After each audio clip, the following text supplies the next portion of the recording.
नमस्कार दोस्तों, कैसे हैं आप सभी। आशा करती हूँ आप सभी स्वस्थ और खुशहाल होंगे। आज मैं आप सभी के समक्ष होली और होलिका दहन की कथा लेकर आई हूँ। तो श्रवण करते हैं होली और होलिका दहन की कथा। होलिका दहन का पर्व संदेश देता है कि ईश्वर अपने अनन्य भक्तों की रक्षा के लिए सदा उपस्थित रहते हैं।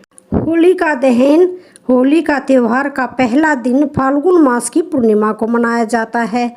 इसके अगले दिन रंगों से खेलने की परंपरा है, जिसे दुलंडी और धूली आदि नामों से भी जाना जाता है। होली बुराई पर अच्छाई की विजय के उपलक्ष्य में मनाई जाती है। होलिका दहन के अगले दिन पूर्ण हर्ष उल्लास के साथ रंग खेलने का विधान है और अबीर गुलाल आदि एक दूसरे को लगाकर व गले मिलकर इस पर्व को मनाया जाता है। हमारे यहाँ भारत में मनाए जाने वाले सबसे शानदार त्योहारों में से एक होली है। दिवाली की तरह ही इस त्योहार को भी अच्छाई की बुराई पर जीत का त्यौहार माना जाता है। हिंदुओं के लिए होली का पौराणिक महत्व भी है। इस त्यौहार को लेकर सबसे प्रचलित है प्रहलाद, होलिका और हिरण्यकश्यप की कहानी।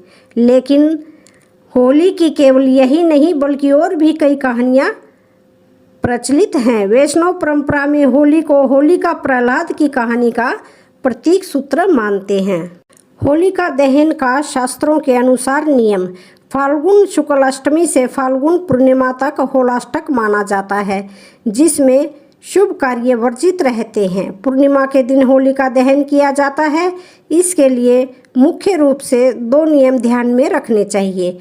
पहला, उस दिन भद्रा न हो। भद्रा का दूसरा नाम विष्टिकरण भी है, जो कि 11 करणों में से एक है।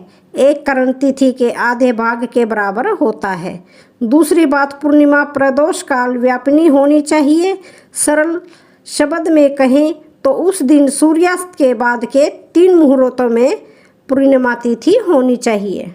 पुराणों के अनुसार दानवराज हिरण्यकश्यप ने जब देखा कि उनका पुत्र प्रहलाद सिवाय विष्णु भगवान के किसी अन्य को नहीं भजता, तो वह क्रुद्ध हो उठा और अंत उसने अपनी बहन होलिका को आदेश दिया कि वह प्रहलाद को गोद में लेकर अग्नि में बैठ जाए, क्योंकि होलिका को वरदान प्राप्त था कि उसे अग्नि नुकसान नहीं पहुंचा सकती, यानी कि जला नहीं सकती। किंतु हुआ इसके विपरीत। होलिका जलकर भस्म हो गई और भगत प्रहलाद को कुछ भी नहीं हुआ। इसी घटना की याद में इस दिन होलिका दहन करने का विधान है। होली का पर्व संदेश देता है कि इसी प्रकार ईश्वर अपने भक्तों की रक्षा के लिए सदा उपस्थित रहते हैं। होली की केवल यही नहीं बल्कि और भी कई कहानियाँ हैं। होली की एक कहानी कामदेव की भी है। पार्वती शिव से विवाह करना चाहती थी, लेकिन तपस्या में लीन शिव का ध्यान उनकी तरफ गया ही नहीं। ऐसे में प्यार के देवता कामदेव आगे आए और उन्होंने शिव पर पुष्प बाण चला दिया। तपस्या भंग होने से शिव को इतना गुस्सा आया कि उन्होंने अपनी तीसरी आंख खोल दी और उनके क्रोध की अग्नि में कामदेव भस्म हो गए। कामदेव के भस्म हो जाने पर उनकी पत्नी रति रोने लगी और शिव से कामदेव को जीवित करने की गुहार लगाई। अगले दिन तक शिव का क्रोध शांत हो चुका था। उन्होंने कामदेव को पुनर्जीवित किया।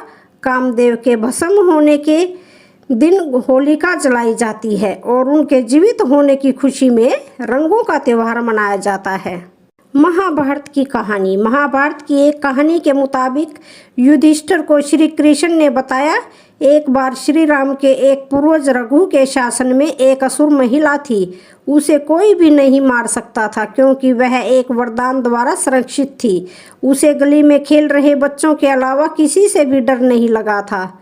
एक दिन गुरु वशिष्ठ ने बताया कि उसे मारा जा सकता है यदि बच्चे अपने हाथों में लकड़ी के छोटे टुकड़े लेकर शहर के बाहरी इलाके के पास चले जाएं और सूखी घास के साथ साथ उनका ढेर लगाकर जला दें। फिर उसके चारों ओर परिक्रमा दें, नृत्य करें, ताली बजाएं, गाना गाएं और नगाड़े बजाएं। फिर ऐसा ही किया गया। इस दिन को एक उत्सव के रूप में मनाया गया जो बुराई पर एक मासूम दिल की जीत का प्रतीक है। श्री कृष्ण और पूतना की कहानी। होली का श्री कृष्ण से गहरा रिश्ता है। जहां इस त्योहार को राधा कृष्ण के प्रेम के प्रतीक के तौर पर देखा जाता है, वहीं पौराणिक कथा के अनुसार जब कंस को श्री कृष्ण के गोकुल में होने का पता चला तो उसने पूतना नामक राक्षसी को गोकुल में जन्म लेने वाले हर बच्चे को मारने के लिए भेजा। पूतना स्तनपान के बहाने शिशुओं को विषपान कराना था, लेकिन कृष्ण उसकी सच्चाई को समझ गए। उन्होंने दुग्धपान करते समय ही पूतना का वध कर दिया। कहा जाता है कि तभी से होली पर्व मनाने की मान्यता शुरू हो गई। तो आज की ये वीडियो कैसी लगी? वीडियो अच्छी लगे तो चैनल को लाइक शेयर सब्सक्राइब जरूर करें। धन्यवाद।